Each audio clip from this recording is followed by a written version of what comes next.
അതിഥികൾക്ക് തന്റെ വീടിനെക്കുറിച്ച് സൂചന നൽകുവാൻ ഹായിലിലെ പഴയ ഭരണാധികാരി അൽ മൗഖിദ് എന്ന പേരിൽ അറിയപ്പെടുന്ന ഒരു വലിയ തീപ്പന്തം കത്തിച്ചു വെക്കാറുണ്ടായിരുന്നു. അൽ സംറ പർവ്വതത്തിന്റെ ഉയരത്തിലായിരുന്നു തീപ്പന്തം കത്തിച്ചു വെക്കാറുണ്ടായിരുന്നത്. AD 6-ാം നൂറ്റാണ്ടിൽ അറബ് ഔദാര്യത്തിന്റെ പ്രശസ്ത പ്രതീകമായ കവിയും ഭരണാധികാരിയുമായ ഹാത്തിം അൽ തായി തന്റെ പ്രദേശത്തിലൂടെയുള്ള വഴിയാത്രക്കാരെ തന്റെ വീട്ടിലേക്ക് വിശാലമായി ഭക്ഷണം കഴിക്കുവാനും വിശ്രമിക്കുവാനും ക്ഷണിക്കാറുണ്ടായിരുന്നു.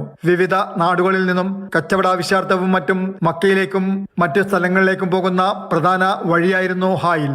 ഈ കാണുന്ന ഈ സംറ പാർക്കിന്റെ മുകളിൽ അന്ന് പന്തം കൊളുത്തുമായിരുന്നു. പന്തം കൊളുത്തുന്ന കാരണം പന്തം കൊളുത്ത് തീ വെച്ച് കഴിഞ്ഞാൽ ദൂരെ നിന്ന് അപ്പം ഈ ഹൈലിന്റെ ഒരു ചുറ്റുഭാഗങ്ങൾ മുഴുവനും ഈ മല മുകളിൽ കയറി കഴിഞ്ഞാൽ കാണാൻ പറ്റും. അന്ന് ഈ പന്തം കൊളുത്തുന്നത് ഈ ഹാത്തിമത്തായിക്ക് പ്രത്യേകിച്ച് എല്ലാവർക്കും ഭക്ഷണം കൊടുക്കുക അല്ലെങ്കിൽ സൽക്കരിക്കുക എന്നത് അദ്ദേഹത്തിന് വളരെ ഇഷ്ടമുള്ള കാര്യമായിരുന്നു.